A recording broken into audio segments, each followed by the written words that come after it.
Irmãos, boa noite. Aqui quem fala é André. Eu queria compartilhar com os irmãos uma mensagem sobre a Páscoa. Eu vou compartilhar minha tela, Luiz. Ver se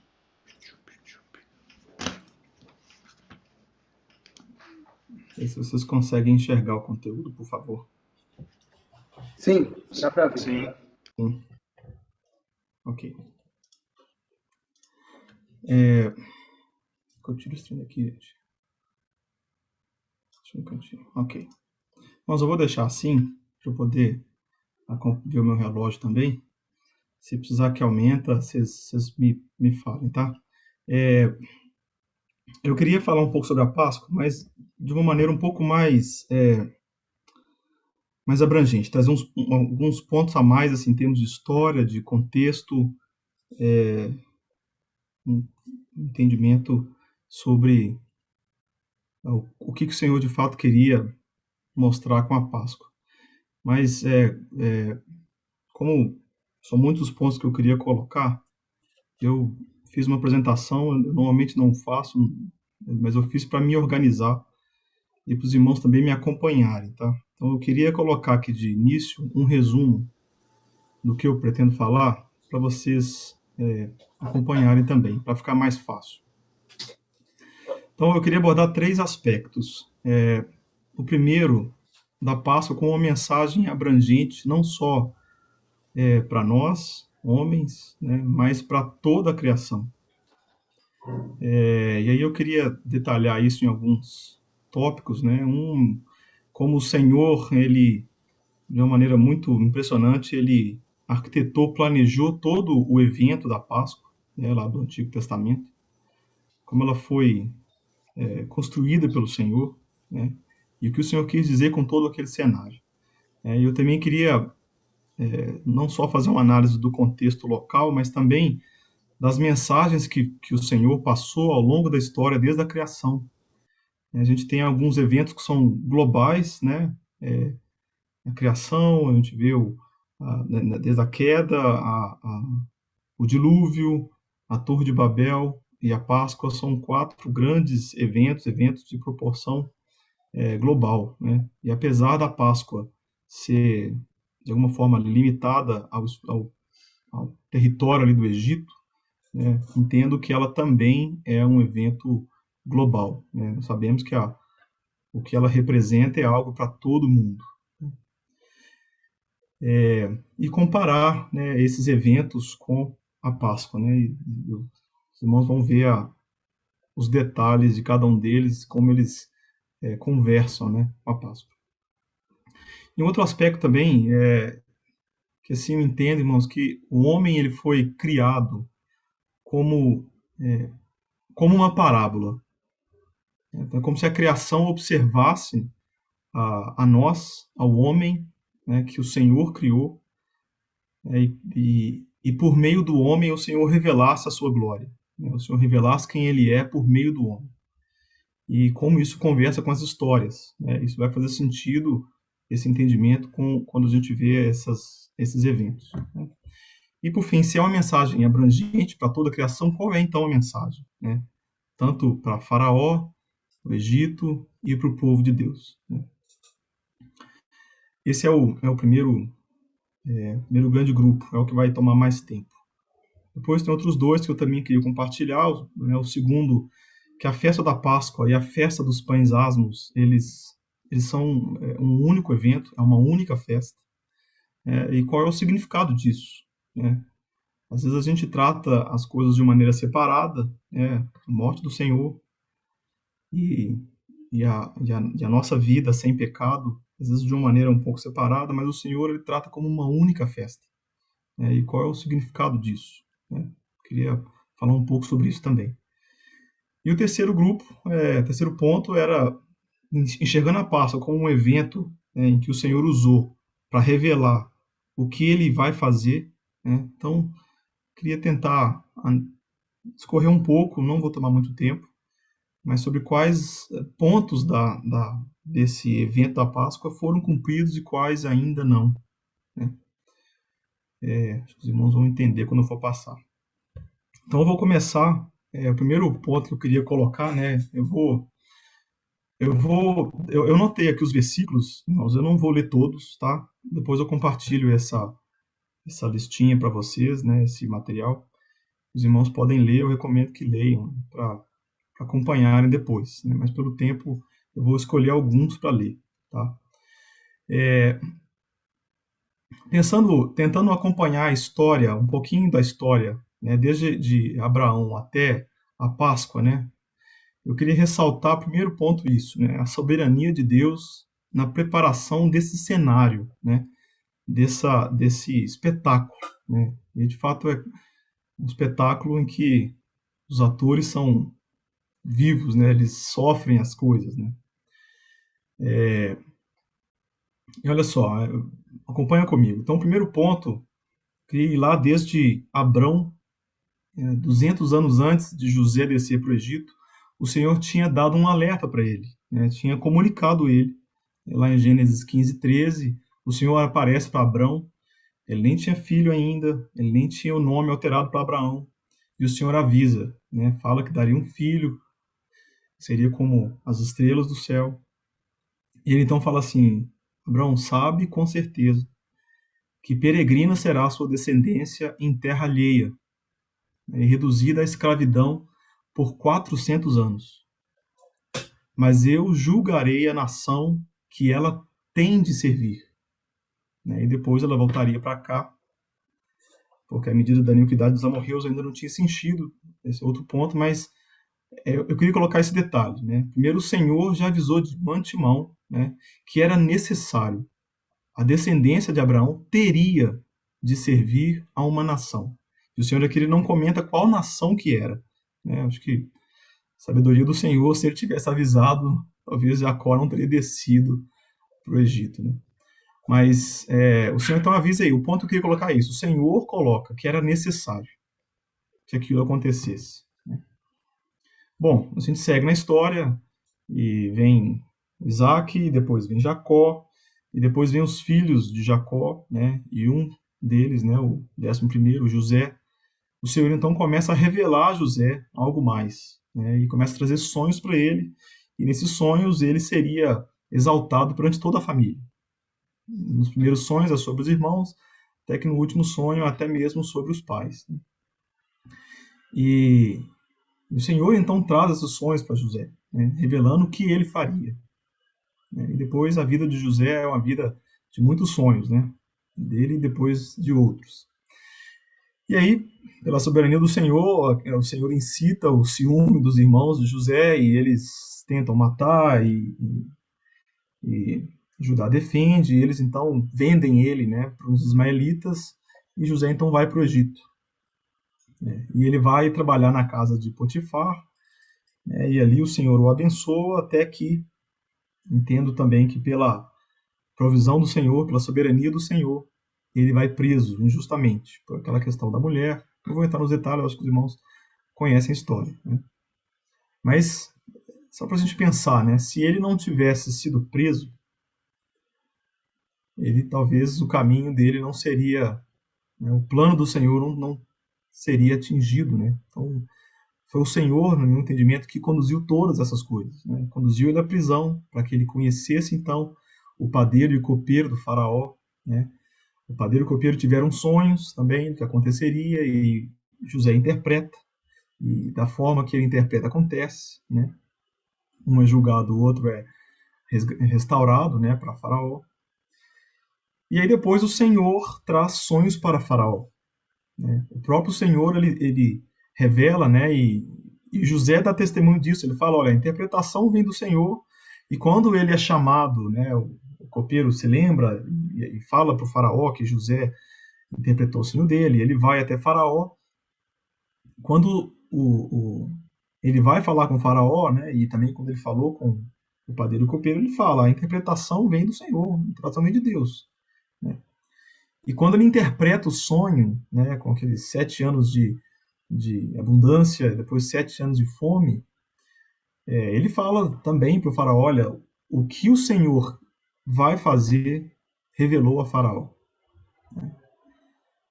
E aí o sonho de José então é cumprido, né? E faraó coloca ele como o maioral sobre o faraó, sobre o Egito, né? Como governador do Egito, cumprindo aqueles sonhos dele. Né? E aí depois vem a história da família dele, né? Que vai lá comprar comida. A fome não era uma fome que atingiu somente o Egito, mas todo ao redor do Egito também. E a família dele que estava lá em Canaã também também passou pela fome, foi comprar comida. E, e aí aquela questão do José armando com os irmãos, né, aquela questão toda. Mas no final, o Senhor então leva, né, toda a família de Israel, Israel e a sua família, todos eles vão para o Egito, né? E no capítulo 46 de Gênesis, né, o Senhor ele aparece para Jacó, né, como se Jacó tivesse um pouco receoso de descer.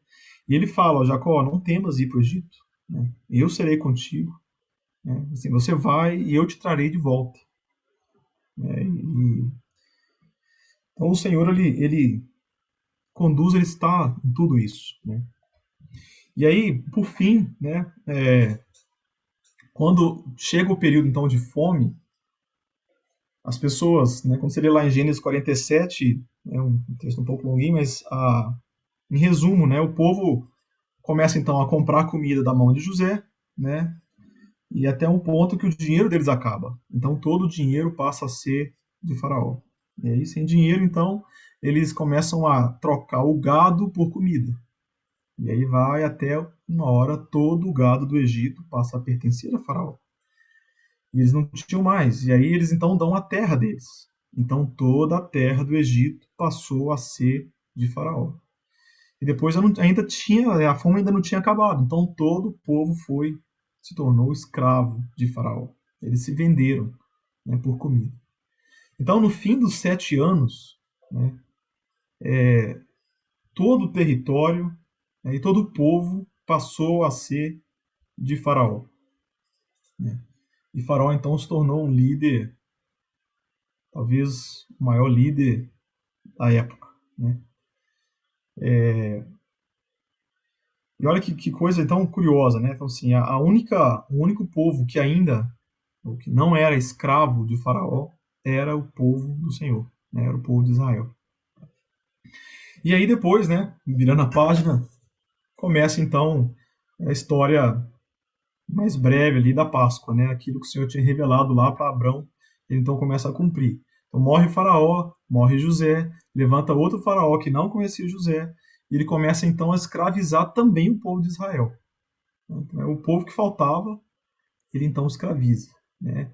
E o receio dele, como a gente vê lá em Êxodo 1, eu vou ler esse texto, tá? Êxodo 1, versículo 8, diz assim: Entre mentes se levantou um novo rei sobre o Egito, que não conhecera José. E disse ele ao seu povo: O povo de Israel é mais numeroso e mais forte do que nós. Eia, usemos de astúcia para com ele, para que não se multiplique, e vindo a guerra, ele se ajunte com os nossos irmãos, peleje contra nós e saia da terra. Então, o grande receio, né, do faraó, aqui tipificado, né, é que o povo de Deus saísse do governo dele. Né? Ele não queria. A gente vê isso ao longo das pragas, né? Assim, chega uma hora que os soldados do Egito falam assim: Faraó, você já não entendeu que o Egito está destruído? E aquilo, ainda assim, ele não queria deixar o povo ir. Né? Então, o ponto aqui era o domínio sobre o povo de Deus. Era o que importava. Né? Era o alvo do faraó. E aí, então, o Senhor levanta, né, no meio dessa escravidão, e foram, de fato, 400 anos de escravidão, vamos dizer, um tempo muito, muito longo. Né? De novo, é um espetáculo que custou muito, né? Aqueles que, né, atuavam ali naquela cena. Né? Por 400 anos o povo de Israel ficou como escravo. Né? E foi um tempo de muita amargura. E aí então o Senhor levanta, no meio dessa escravidão, levanta Moisés, né? e chama Moisés, depois de toda a história do Senhor com Moisés, ele então chama Moisés para voltar para o Egito e avisar a Faraó, né, ordenar a Faraó que ele libertasse o povo. Mas ele mesmo disse, né, o Senhor mesmo, ele endureceu o coração de Faraó.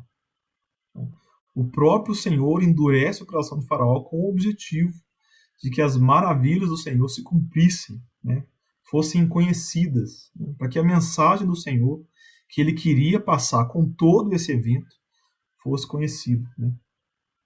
E já antes das pragas começarem, ele já avisa, ele já manda Moisés avisar, lá em Êxodo 4, né, que o Senhor mataria o primogênito de Faraó, né, que é a praga da Páscoa, né?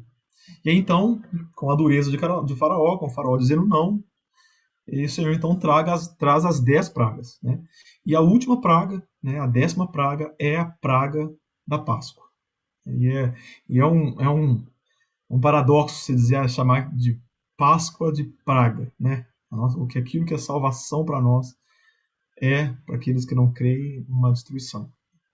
Então, assim, o que eu queria ressaltar, né, e depois os irmãos podem ler o texto, né, é que é um evento que, é claro, o Senhor, ele montou, né?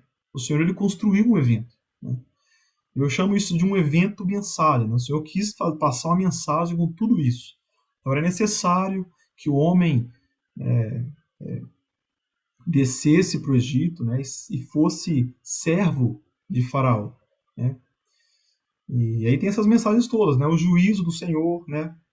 A distinção entre os povos, né? Entre aqueles que são do Senhor e os que não são do Senhor, né? E a libertação daqueles que são do Senhor. Isso é um resumo, vou detalhar um pouco mais. Agora, para quem é essa mensagem, né? Então, vamos lá em Êxodo, no capítulo 11, quando o Senhor vai avisar, comunicar a Moisés sobre a Páscoa. Ele diz assim: disse o Senhor a Moisés: ainda uma praga trarei sobre Faraó e sobre o Egito. Então, assim, o Senhor mirou a praga em Faraó e sobre o Egito. E quando a gente vai no capítulo 12, anda um pouquinho para frente, no capítulo 12, no versículo 12, fala assim: naquela noite passarei pela terra do Egito e ferirei todos os primogênitos na terra do Egito, desde os homens até os animais. E sobre todos os deuses do Egito eu executarei juízo. Eu sou o Senhor. E ele continuou: o sangue vos será por sinal nas casas em que estiverdes. Vendo o sangue, passarei por cima de vós. E não haverá entre vós praga destruidora, quando eu ferir a terra do Egito. Então, ela é uma mensagem que, em primeiro lugar, né, assim como o Senhor revela, né, em primeiro lugar, ela era uma praga para Faraó, para o Egito, né, e para todos os deuses do Egito. Nossa, aqui, eu já vou dizer o meu ponto, né?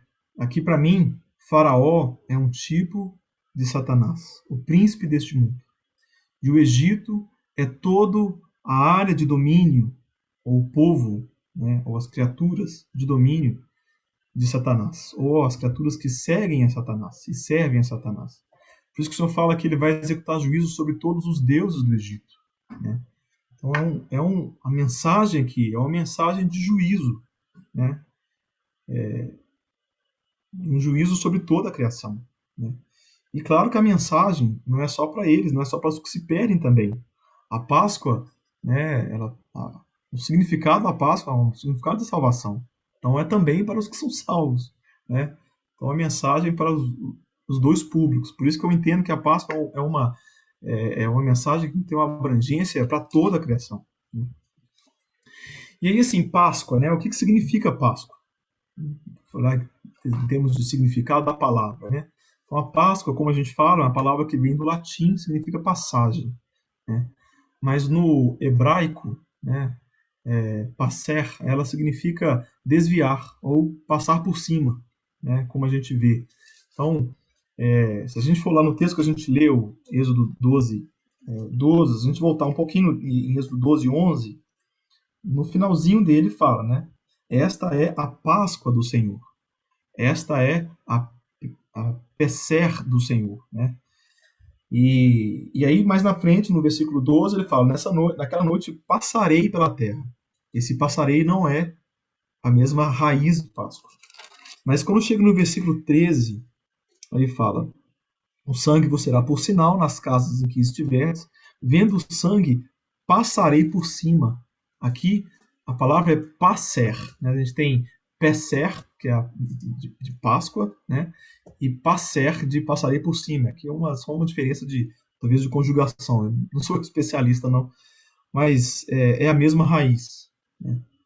Então, a mensagem da Páscoa, ela é, em primeiro lugar, uma mensagem de juízo, né? Mas o significado da palavra é de salvação, né? O Senhor, ele vai ver o povo e ele vai se desviar e não vai trazer juízo sobre aquelas pessoas que estão dentro das casas onde está o sangue na porta, né?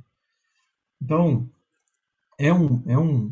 esse é um paradoxo constante, né, nas escrituras. A gente vê isso, né, quando a gente anuncia o evangelho do Senhor, por exemplo, né, em uma comparação, né, a gente anuncia a salvação do Senhor a alguém. Se a pessoa aceita e toma o sangue e passa na porta, aquela salvação então é de fato uma salvação para a pessoa. Mas se a gente anuncia a salvação e a pessoa rejeita o Senhor, a rejeição ao Senhor é o pecado pelo qual vem o juízo, né? Quando o Senhor fala, né, vou mandar o Espírito Santo, outro Consolador, lá em João 15, ele fala, e o Espírito Santo ele vai convencer o mundo do pecado, do juízo, da justiça e do juízo. Quando ele fala do pecado, porque eles não creram em mim. Esse é como se fosse o principal pecado, né? Não creram em mim. Eu vim, dei minha vida, eles não creram. Então esse paradoxo ele acompanha várias das falas do Senhor, né? Bom, então, só para fechar essa primeira olhada nesse escopo local, né? Então, lembrando, o povo lá desde Abrão, né, até Jacó e os seus filhos, né, todos os filhos de Israel, eles nasceram já na terra, eles já estavam na terra, mas era necessário, né, que eles descessem, se sujeitassem à escravidão no Egito por 400 anos. Era uma situação, né? E para ficar bem marcante naquele povo, né, foram 400 anos. Muitos ali de Israel nasceram e morreram sem ver a libertação, né? Isso foi algo de fato marcante para eles e tem que ser marcante para nós, né? Porque o Senhor ele traz essa mensagem. Então, e não só isso, o Senhor então criou uma situação, né, para que o faraó fosse engrandecido no mundo, né? O faraó ficou como o grande líder ali do Egito, né? E era necessário então que o povo de Israel servisse a esse faraó. E no fim, então o Senhor livrou o povo de Israel mostrando a sua glória, né? De novo eu coloco aqui o homem nessa situação como o povo, a criatura que o Senhor escolheu para manifestar a sua glória a toda a criação, né? E aí agora eu vou dar uma afastada um pouco no tempo, né, como eu falei, e tentar acompanhar, ver assim, os principais eventos desde a criação do homem, né? E eu vou colocar aqui de antemão, então, a linha que está aí em vermelho na tela, né, é a linha desde a criação da Terra, né? E eu coloquei de azul um anexozinho aí à esquerda, né, um entendimento de que Satanás ele se rebelou antes da criação do homem. E eu vou explicar por que assim eu entendo e vou tentar passar um pouquinho sobre cada evento. Então, no início, então, o Senhor ele cria o homem e coloca o homem no jardim, num jardim que ele plantou. Então, Deus faz toda aquela criação de Gênesis 1 e 2, né, e coloca o homem num jardim e fala que ele estava no jardim, ele colocou no jardim para lavrar e guardar o jardim. Essa palavra lavrar, né, são todas as atividades vinculadas à agricultura, né? Plantar, podar, irrigar a terra, né? Trabalhar a terra, né? E o guardar o jardim, né? Essa palavra a palavra no original, a primeira vez que ela aparece é aí em Gênesis 2:15, né? Quando o Senhor fala que ele colocou o homem no jardim para lavrar e guardar.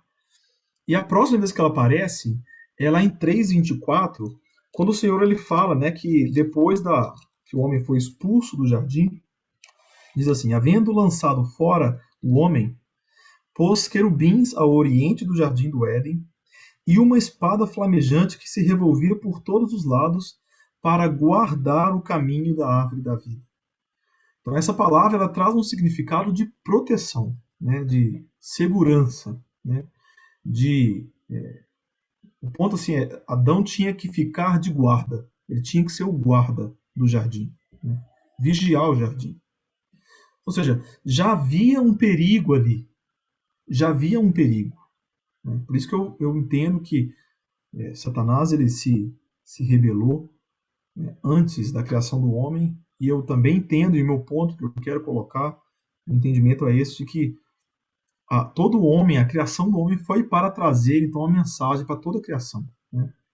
Para a criação conhecer os juízos do Senhor, a misericórdia e a glória do Senhor, por meio do homem. Né? Agora, um outro fato muito interessante também é que quando o Senhor criou o homem, né, se a gente ler lá em Gênesis 1:28, ele fala assim, ó, Deus, nós estamos no 27, né, assim Deus criou o homem, a sua imagem, a imagem de Deus o criou, macho e fêmea os criou, e Deus os abençoou e lhes disse, frutificai e multiplicai-vos, enchei a terra e sujeitai-a. Dominai sobre os peixes do mar, sobre todas as aves dos céus, sobre todos os animais que se arrastam sobre a terra. Então o Senhor ele coloca o homem aqui como uma posição na criação da terrena, né, como a posição de maior autoridade. Então, o homem ele era o mais elevado na terra. Era a criatura mais elevada que tinha. Né? Ele morava num jardim feito pelo Senhor. Ele tinha contato diário com o Senhor à tarde. Né? Ele tinha comida para ele. Ele tinha tudo o que ele precisava. Ele não tinha dali falta de nada. E ele estava numa posição extremamente elevada. Né? Mas, se vocês se lembrarem do Salmo 8, né? E com aquela interpretação que a gente tem lá em Hebreus 2, a gente vê que o Senhor fala assim, né? Eu já vou ler o texto em Hebreus 2, no versículo 7. Vou ler o 6 para dar o contexto, né? Mas em certo lugar testificou alguém dizendo: que é o homem para que dele te lembres, ou o filho do homem para que o visites? Fizeste-o um pouco menor do que os anjos. De glória e de honra o coroaste, e o constituíste sobre todas as obras de tuas mãos. Todas as coisas lhe sujeitaste debaixo dos pés. Então, o homem ele foi feito menor do que os anjos. Então, eu coloco assim, né? Meu entendimento é como se o homem não fosse. Quando o Senhor o criou, o homem não tinha autoridade suficiente ou poder suficiente para proteger o jardim de Satanás. É como se fosse um vigilante sem arma. Coloquei esse exemplo assim, né? Um vigilante sem arma. Mas o Senhor sabia disso. Né? Não tem nada que o Senhor não soubesse. E da mesma forma, irmãos, eu vou colocar, da mesma forma que lá, quando o Senhor trouxe o exemplo da Páscoa, ele levou o povo de Israel da terra, eles estavam na terra, levou-os de lá para o Egito para ficar por 400 anos como escravo, porque aquilo era necessário que acontecesse. Assim entendo eu que era necessário. Mas quando a gente tenta entender um pouco da soberania do Senhor, às vezes a gente pode se confundir, né?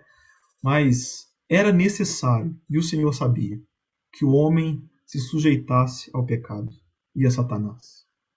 Era necessário o Senhor mostrar. Então é como se o homem fosse um tipo daquilo que aconteceu com a criação. A criação, né, e aqui eu entendo Satanás como aquele anjo que tinha uma posição em extrema elevada, né, certamente ministrava na presença do Senhor, né, elevado entre os demais, e ele quis se exaltar acima de Deus. E como o próprio Senhor falou, todo aquele que se exaltar será humilhado, né? E todo aquele que se humilhar será exaltado. Então o Senhor ele usa o homem para mostrar isso. Era necessário que o homem se sujeitasse, né? E ficasse ali debaixo do poder de Satanás, para então o Senhor mostrar a glória dele para toda a criação, né? Bom, o homem, a gente sabe a história, o homem, ele peca, ele come da árvore do conhecimento do bem e do mal, que o Senhor disse que se ele comesse, mas o Senhor não disse que se ele comesse, o Senhor disse que no dia que ele comesse, ele morreria. O Senhor já sabia o que o homem iria fazer. Mas quando o homem, então, toma o fruto e come, ele peca, e ele se torna, então, escravo do pecado. E agora subordinado a Satanás, preso a Satanás. E o Senhor, então, traz, então, aquela resposta, né? Ok, então, diante dessa cena, então, o que o Senhor tem a dizer? E o Senhor ele diz para o homem, para a mulher e para Satanás, eu vou abordar aqui só o homem e Satanás. Então, para o homem, ele diz que a terra seria maldita por causa dele. Toda a área de domínio do homem seria, então, maldita por isso.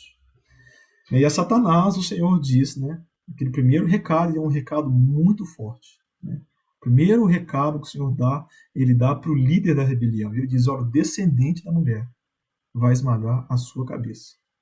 O Senhor já, logo no início, né, na primeira história que ele coloca, ele já traz a revelação, né, do que ele faria, do juízo dele, né? E aí, assim, entendo eu, irmãos, pensa, estava Satanás, estava o homem que o Senhor criou e estava Deus, né? Numa única cena, né? Entendo que toda a criação estava assistindo aquilo, né? Bom, então esse é o primeiro evento, né? Uma mensagem para o líder da rebelião e uma mensagem para o homem. Depois vem o segundo evento, né? O evento do dilúvio, também um evento global, né? Toda a criação aqui na Terra sofreu juízo, né? Pelas águas do dilúvio. Aqui entendo eu a mensagem para todos aqueles que estão subordinados ao líder da rebelião, né? Ou seja, toda a criação foi julgada. O homem pecou, mas toda a criação, você vê, fica debaixo. Então, por isso que eu acho que a mensagem não é uma mensagem somente para homens, né? É uma mensagem para principados e potestades. E aí vem então o terceiro evento, né? A Torre de Babel. E eu vou explicar por que eu entendo qual é o vínculo desse evento com a Páscoa, né? Então, nesse evento, né, para vocês entenderem, lembrarem do contexto, depois do dilúvio, Noé e seus filhos saem da arca, eles começam a se multiplicar, a encher a terra, e eles vão caminhando e encontram uma planície, né, e ali então, né, diz que eles disseram, mas entendo que alguém disse, né, alguém então quis se elevar, né, alguém quis então governar. E ele usa essa expressão, e eu sublinhei aqui algumas palavras, né, que são muito impressionantes, né, e tem um vínculo muito grande com o texto de Êxodo 1. Ele fala o seguinte, né, eia, façamos tijolos e queimemos-los bem, né? E depois eles disseram de novo, eia, edifiquemos para nós uma cidade e uma torre, cujo cume toque no céu, e façamos-nos um nome para que não sejamos espalhados. Olha o que ele quis, né? Então, aqui eu entendo, irmãos, que era novamente um plano de Satanás de querer governar, rebanhar para ele, né, num único lugar, todo o povo da terra, né? Ele quis arrebanhar para si ter o governo sobre todo o povo, em especial sobre o povo que pertencia ao Senhor, né? E ele então ele tem esse plano, né, de fazer tijolos e de ficar uma cidade, né? E olha a similaridade com o texto de Êxodo 1, né, quando o faraó, então aquele primeiro faraó depois do faraó de José, né, aquele texto que eu li de Êxodo 11, 1, e ele diz o seguinte, ele fala, olha a expressão, ele usa a mesma palavra, eia, usemos de astúcia para com ele, né, para com Israel, para que não se multiplique, e vindo a guerra, ele se ajunte com os nossos inimigos, peleje contra nós e saia da terra. A preocupação aqui do faraó é que o povo saísse da terra. E se você continuar no texto, né, fala, assim os israelitas edificaram para faraó cidades celeiros, né? E assim eles amarguravam a vida com dura servidão em barro e em tijolos. Olha a semelhança, irmãos. Essa palavra eia, ela significa assim, vamos, né? É uma conclamação, né? Vamos. E ela aparece pela primeira vez aqui em Gênesis 11:3, depois em Gênesis 11:4 aparece uma segunda vez, depois ela aparece uma terceira vez quando o próprio Senhor diz: eia, desçamos e confundamos ali a sua linguagem, né? Depois, a próxima vez que essa palavra aparece é aqui em Êxodo 1, né? Então, essa mesma palavra, né? Eia. E aqui a gente vê, né, façamos tijolos, e aqui o faraó queria que colocou Israel para fabricar tijolos, queria que edificar uma cidade, nos dois lados a gente vê, e a preocupação dele, né, nos dois casos, de que o povo não se espalhasse, né, que, que ele não tivesse, então, a preocupação dele era em não ter o governo, ele queria ter o governo. Né? Você vê que é o mesmo espírito que está nas duas cenas, né? Na primeira cena, então, entendo que Satanás queria ter o governo, e chega o Senhor e frustra, né, aqueles planos, e diz, olha, ainda não, ainda não. Então ele confunde ali a linguagem e toda a população ali se espalha, né, e vai para vários lugares, né, a criar várias nações. E aqui, no texto de Êxodo, é uma situação contrária, né? O próprio Senhor, então, cria um cenário em que ali ele é né, ele colocou um faraó com um poder, uma área de domínio grande, né?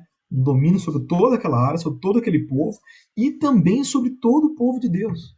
Todo o povo de Deus estava ali debaixo do domínio de faraó.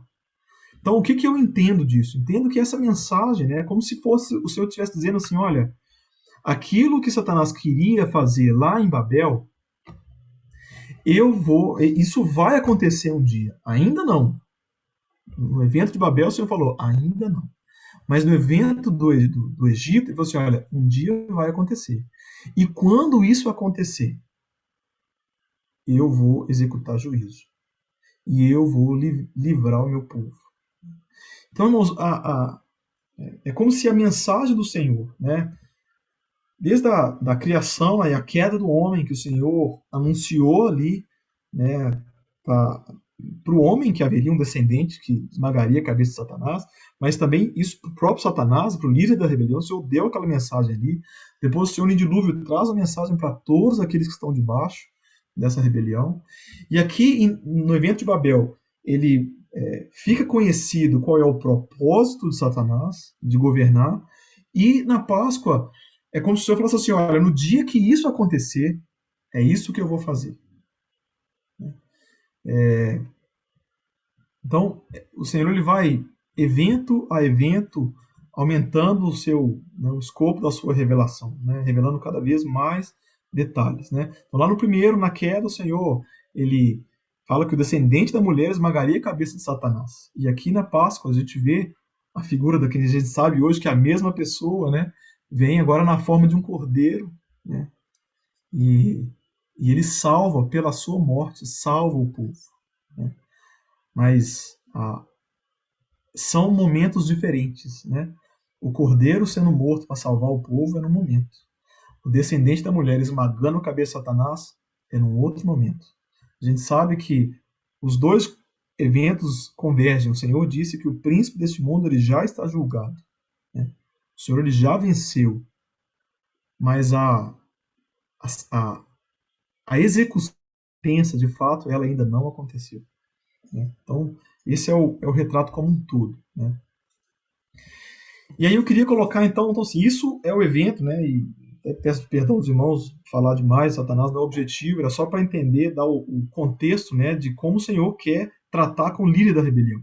Mas tem agora uma mensagem para o povo que é salvo. Né? E aqui, irmãos, se a gente for ler o texto, são detalhes que eu entendo que são muito ricos. Né? Então eu coloquei aqui uma tabelinha, né? Vou passar rapidamente e trazer né, só um pouquinho do que significa, né, cada um desses eventos. Então, como é que era o evento da Páscoa em si, né? Os micro etapas ali da Páscoa, né? Dessa praga, né? Então, como é que era? Então, no dia 10 daquele primeiro mês, cada família tinha que pegar um cordeiro e guardar eles até o 14º dia, quando, né, toda a assembleia da congregação de Israel o matará ao crepúsculo. É curioso que nesse texto, depois vocês observem, né, no início fala assim, vós os guardareis, né? Os guardareis porque eram vários cordeiros, um cordeiro para cada família, né? Mas aqui no final o Senhor deixa claro de que seria de verdade, né? Quando toda a assembleia da congregação de Israel o mataria, né? Então aqui era um cordeiro. E aqui, irmãos, olha que mensagem, né? Pensar um pouquinho. O Senhor está trazendo então uma mensagem de juízo para toda a criação. Mas quem é a primeira pessoa que morre? É o Senhor. A primeira pessoa que morre nesse juízo é o próprio Senhor. Ele morre por nós. E para todo aquele, qualquer um que queira. Né? Tem um texto que fala que o estrangeiro não participaria.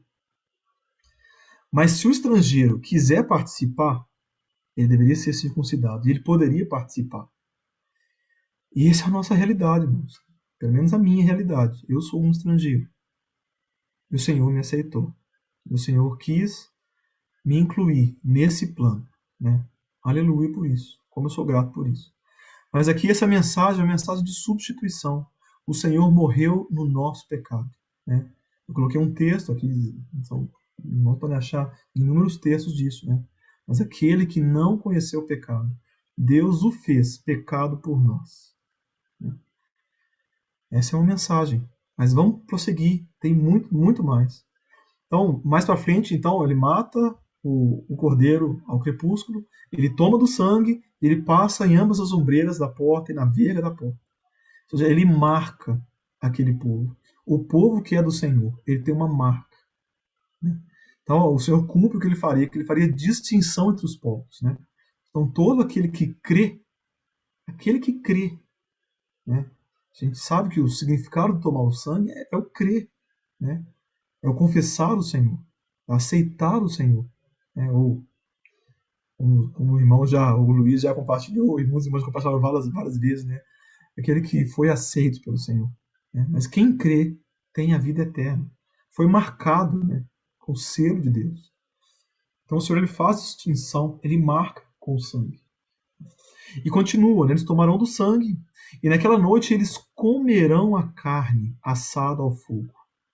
E aqui, irmãos, todo o povo de Israel comeria a carne, e todo o povo de Israel comeu a carne.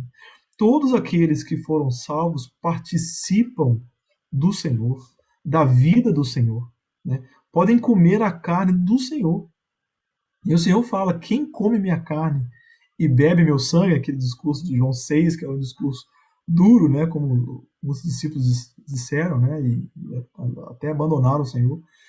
Mas o Senhor ele revela quem ele era. Estava revelando quem ele era, né? Lá em João 6. Eu sou esse cordeiro. E vocês vão comer a minha carne. Quem comer a minha carne permanece em mim. Né? Então, uma mensagem, irmãos, de participação. Né? O Senhor nos convida a participar da vida dele, da carne dele. E tem mais, né? Então aí ele fala: naquela noite passarei pela terra do Egito, ferirei a todos os primogênitos na terra do Egito. E vendo sangue, né, aquela distinção, passarei por cima de vós, e não haverá entre vós praga destruidora. Então aqui é uma mensagem clara de salvação da ira, né? A ira que o Senhor tem para esse mundo não cairá sobre nós. Aleluia, isso já estava revelado desde aqui, né? E o texto lá em Romanos é muito claro, né? Justificados pelo seu sangue, feitos justos pelo seu sangue, seremos por ele salvos da ira. E tem mais, né? Guardai, pois, a festa dos pães asmos, porque nesse mesmo dia eu tirei os vossos exércitos da terra do Egito. Então essa mensagem aqui do Êxodo, né, da libertação, é uma outra mensagem. Tem a salvação, claro, né?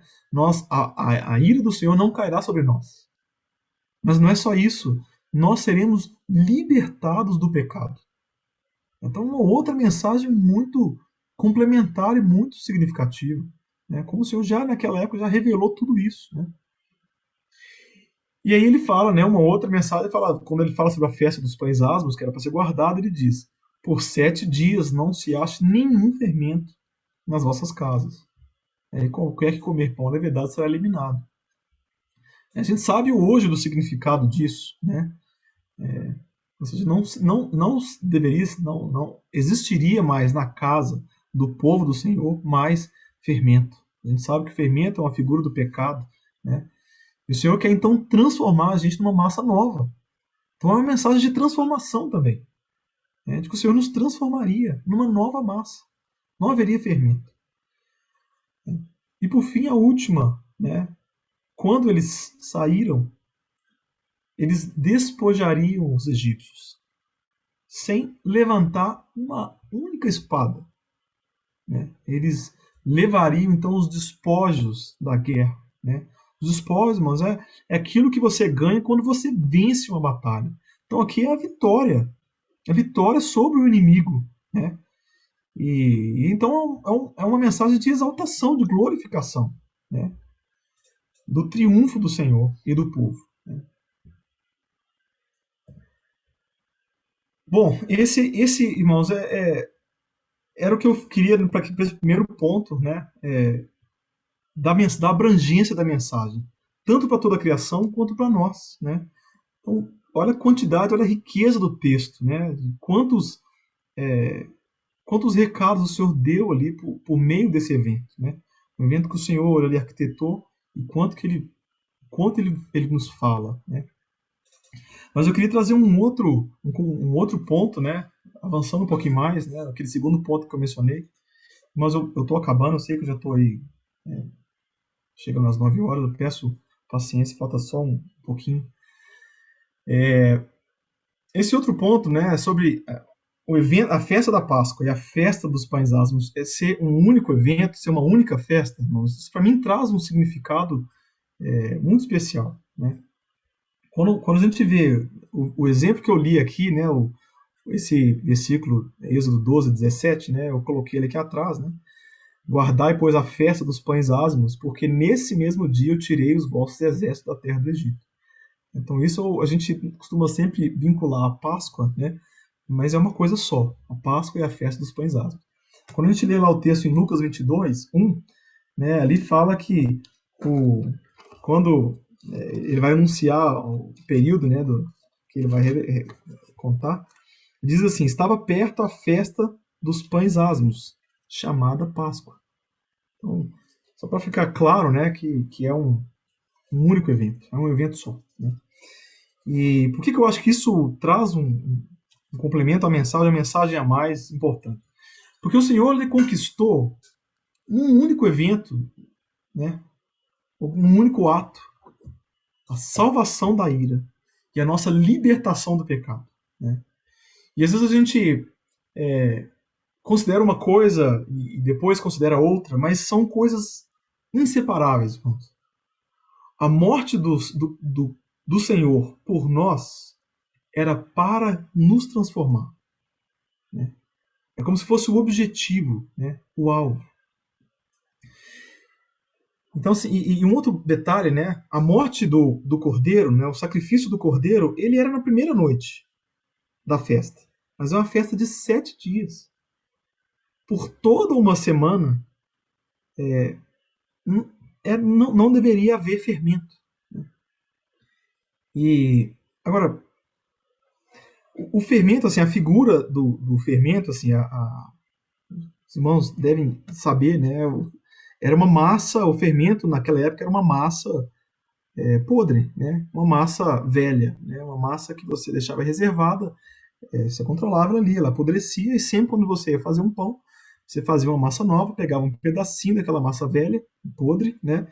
que estava ali levedada, né, com as bactérias, tirava um pedaço daquilo, sovava toda aquela massa para misturar com toda a massa. E então toda a massa levedada se inchava, né, como fosse assada. E o Senhor então queria que, né, quando ele quis fazer esse exemplo da nossa natureza comparando a nossa natureza com a natureza do pão, né, ele falou assim, olha, não, o que eu tenho para vocês é uma massa que não tem nada de velho, nada de podre, nada de contaminado. Né? E quando, né, tem um texto que ele é conhecido quando fala sobre a festa dos pães asmos no Novo Testamento, né? Em 1 Coríntios 5, é um evento que Paulo está tratando, uma questão pontual, um irmão que estava cometendo uma imoralidade que nem mesmo entre os gentios, enfim.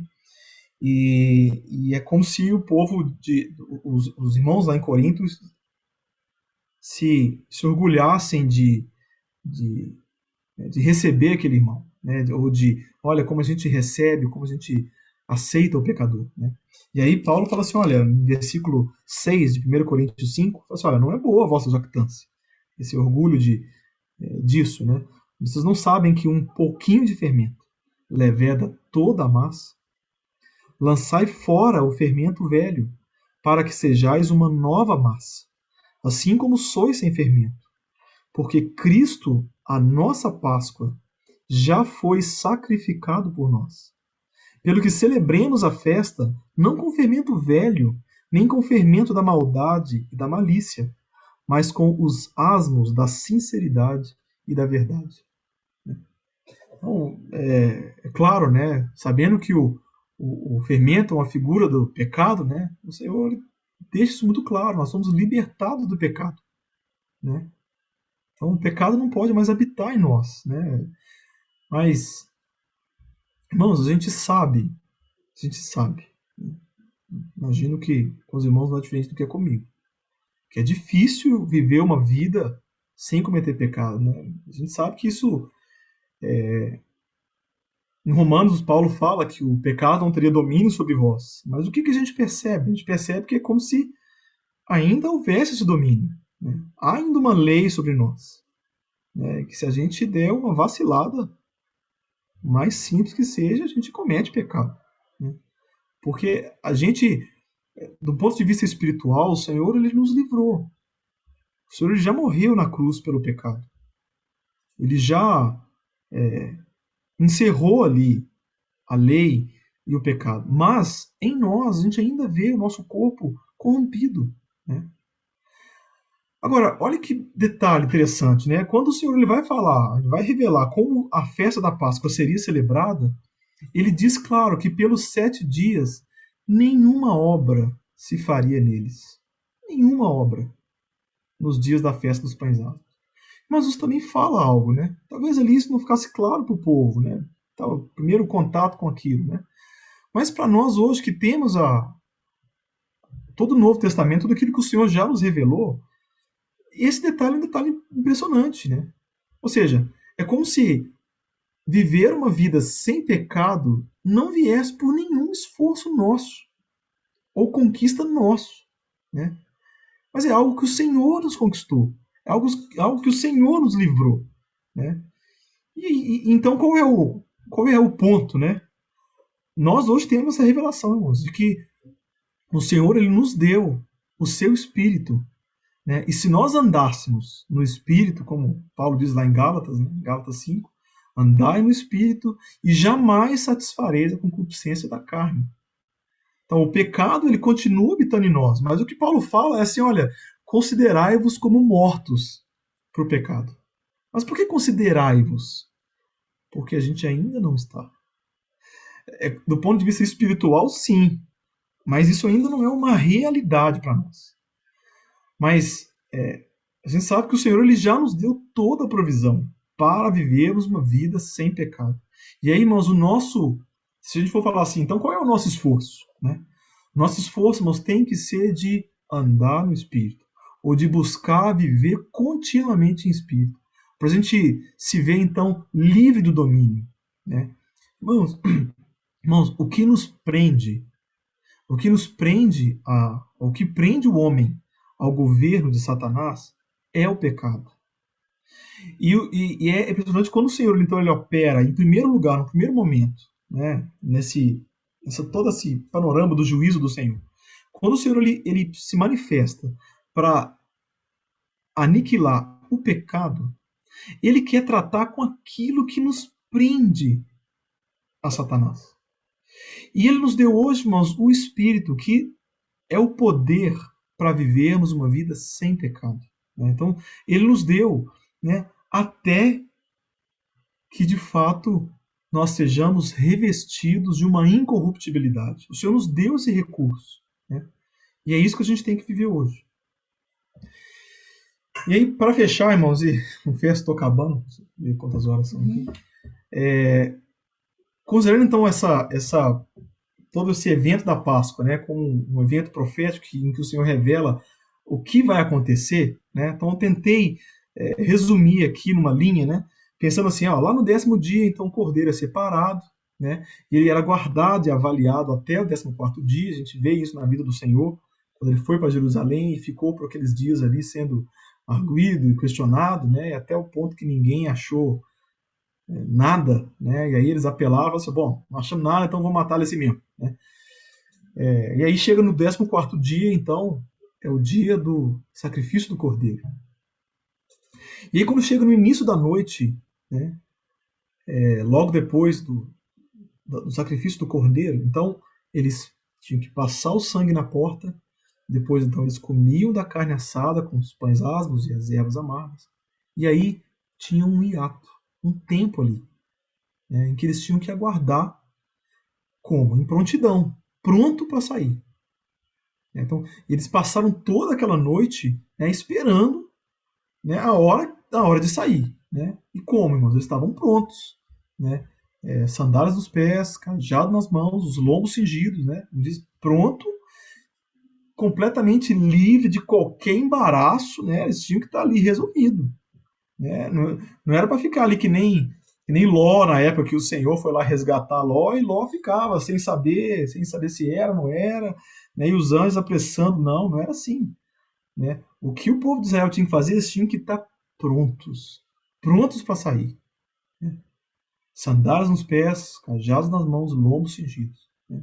Por quê? Porque à meia-noite, lembra, no início da noite, e quando chegou à meia-noite, o Senhor então passaria pelo meio do Egito, né? E faria então ali o juízo. E aí, depois do juízo então vinha o êxodo. Agora, se a gente olhar isso então como um evento, né, descrevendo como o Senhor trataria, a gente sabe, o cordeiro já foi sacrificado, né? E então assim, onde que a gente está? A gente sabe que a meia-noite ainda não chegou, né? Então onde que a gente está? Então a gente está aqui, irmão. A gente está na noite, né? Eu entendo que nós estamos aqui no finalzinho desse ato aqui. Eu coloquei uma estrelinha para indicar onde nós estamos. Para mim, nós estamos no fim do tempo de espera. Né? Quando a gente olha a geopolítica do mundo como um todo, né, a gente consegue ver isso. Né? O mundo se organizando de uma maneira, né, buscando uma liderança única, né, para resolver esses problemas que tem individuais aqui e ali. Né? Então, a gente vê essa convergência, né? A busca por isso. Né? Agora, apesar da gente estar aqui no final, mas eu acho que a gente está em tudo isso aqui. Por quê? Em todo esse tempo que eu circulei aqui, coloquei um quadradinho, tracejado. Porque, irmãos, desde que o Cordeiro foi sacrificado, homens têm, pela graça do Senhor, aceitado o seu sangue, comido da carne, né? Ou seja, ele passa o sangue, ele então pode participar do Senhor. E eles então se juntam àqueles, a esse exército, né, que aguarda, né? E por que demora tanto, né? Por que né, lá no exemplo que o Senhor deu lá no Egito, né, foi uma única noite, né? Mas por quê, né? Então eu queria ler esse texto já conhecido, 2 Pedro, né? Quando Pedro está falando no capítulo 3 sobre o dia do Senhor. E eu entendo que a meia-noite é o dia do Senhor.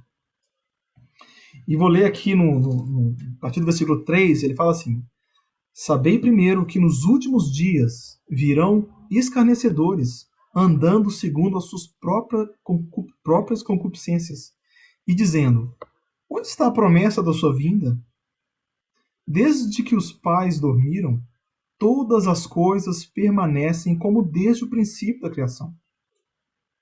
E aí o que Pedro diz é, ó, eles de propósito ignoram isso, que pela palavra de Deus, já desde a antiguidade, existiram os céus e a terra, que foi tirada da água, e no meio da água subsiste.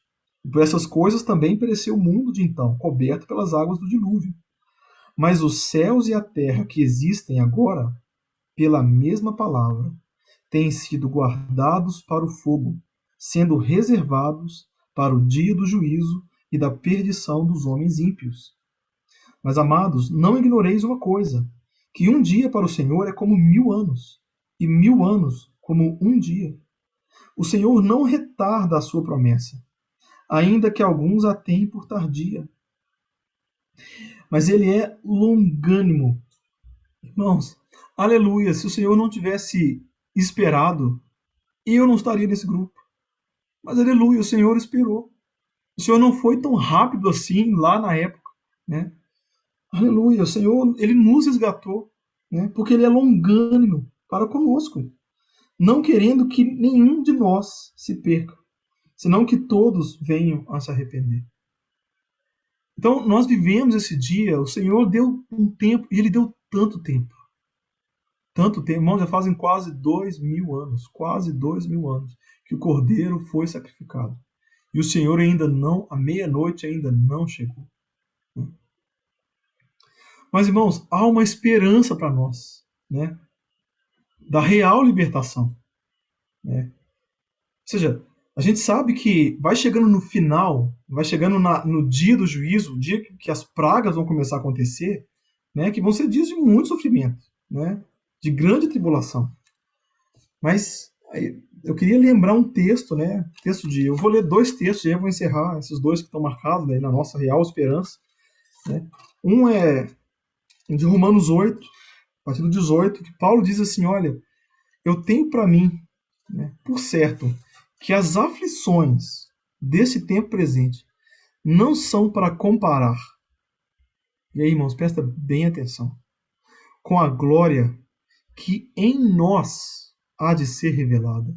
Ele não está falando que vai ser revelada a nós, que nós vamos conhecer essa glória.